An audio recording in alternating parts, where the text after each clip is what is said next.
চলুন বন্ধুরা Kolkata Victoria Memorial হল ঘুরে আসি। তো আমরা বেরিয়ে পড়লাম ভিক্টোরিয়া মেমোরিয়াল হল ঘোরার উদ্দেশ্যে। আমরা এখন আছি রাস্তার মধ্যে, বাসে আছি। তো বাসে করে আমরা বেরিয়ে পড়লাম কলকাতার উদ্দেশ্যে।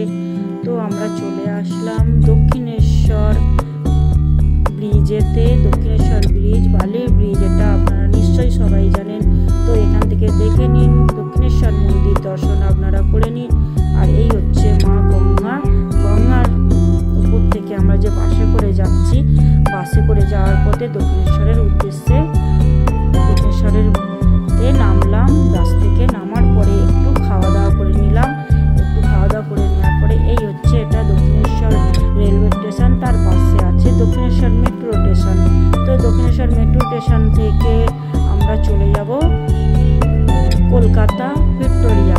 তাই আমরা এখন রয়েছি মেট্রো স্টেশনেতে। চলন্ত সিঁড়ির মধ্যে দিয়ে আমরা চলে যাচ্ছি মেট্রো স্টেশনে। তো দেখুন, আপনারা নিশ্চয়ই দেখতে পাচ্ছেন আমরা এখন আছি মেট্রো স্টেশনে, দক্ষিণেশ্বর মেট্রো স্টেশন। তো দক্ষিণেশ্বর মেট্রো স্টেশনের একটু ভিতরটা দেখে নাও। তো তোমরা দেখে নাও, চলে আসলো মেট্রো। মেট্রোর অপেক্ষায় আমরা করছিলাম। মেট্রো যখন চলে আসলো তো মেট্রো আমরা উঠে পড়লাম। উঠে পড়ার আমরা মেট্রোর ভিতর থেকে কিছু বাইরের প্রাকৃতিক দৃশ্য তোমাদের দেখালাম। এবারে মেট্রো থেকে নেমে রবীন্দ্র সদন স্টেশনে নামলাম। নেমে ওখান থেকে নেমে নন্দনের পাশ দিয়ে চলে যাচ্ছি আমরা ভিক্টোরিয়া মেমোরিয়াল হলের কাছে আমরা চলে আসলাম। বন্ধুরা নিশ্চয়ই তোমরা দেখতে পাচ্ছ যে ভিক্টোরিয়া মেমোরিয়াল হলের কাছে চলে আসলাম। তো বন্ধুরা ভাববে না আমার ফেস কেন আমি দেখাচ্ছি না, আমার ফেস দেখানো এখানে উদ্দেশ্য নয়। আমি ভিক্টোরিয়া মেমোরিয়াল হলটা পুরো দেখাতে চেয়েছি, যার জন্য আমি ওটাই আমি তুলেছি উদ্দেশ্য করে। আর আমি আমার ফেস কোনো দেখাইনি, যেহেতু আমি ক্যামেরা ধরে আছি। আর আমি এখানে আমার ফেস কোনো ইউজ করিনি। আমি ফেস ইউজ করলে আরও অনেক বড় ভিডিওটা হতো, তো আমি ওই জন্য দেখাইনি। এই যে দেখে নাও বন্ধুরা ভিক্টোরিয়া মেমোরিয়াল হল পুরো এরিয়াটা কেমন লাগছে। এখানে আমার তো অনেকবার যাওয়া হয়ে গেছে, তো আপনাদের কতবার গেছেন আমি জানি না। তো একটু ভালো করে দেখে নাও। আর এই হচ্ছে ভিক্টোরিয়া মেমোরিয়াল হলের ভিতরের গেট। তো ভিতরের গেট থেকে চলে আসলাম আমরা ভিতরে।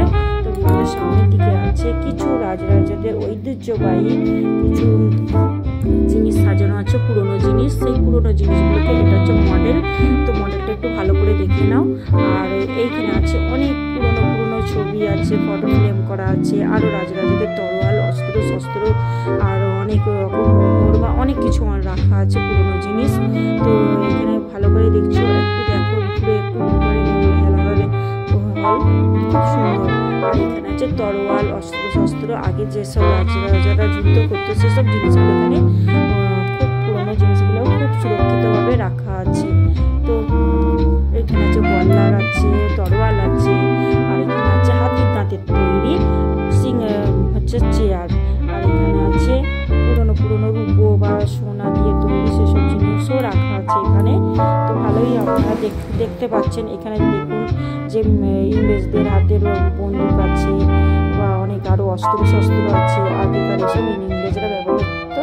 আর এখানে আছে তো যেসব আমাদের ছাপা মেশিনে যেসব করতো সেসব জিনিসের মেশিনেরও অনেক কিছু, অনেক আগেকার যে ছাপা এসব ছিল সেসবগুলো আছে। এখানে বই রাখা আছে, লেখাপুঁথি আছে পুরোনো আমলে।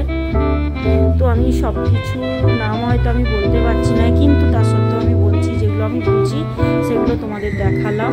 তো এখানে আছে মেডেল আছে কিছু, যেসব ইংরেজরা আগে মেডেল দিয়েছিল সেসব আছে। এখানে আছে অনেক রূপোর মোহর আছে বা আছে। এবারে ওখান থেকে ভিক্টোরিয়া মেমোরিয়াল পরে চলে আসলাম কলকাতার রেসের মাঠের কাছে। তো এখানে তো রেস হচ্ছে, সেই রেসের মাঠের পাশ থেকে বেরিয়ে এসে আমরা চলে আসলাম ফুচকা খেতে। ফুচকা একটু খেয়ে নিলাম, খেয়ে নিয়ে বাড়ি ফিরে চলে আসলাম আমরা। টাটা।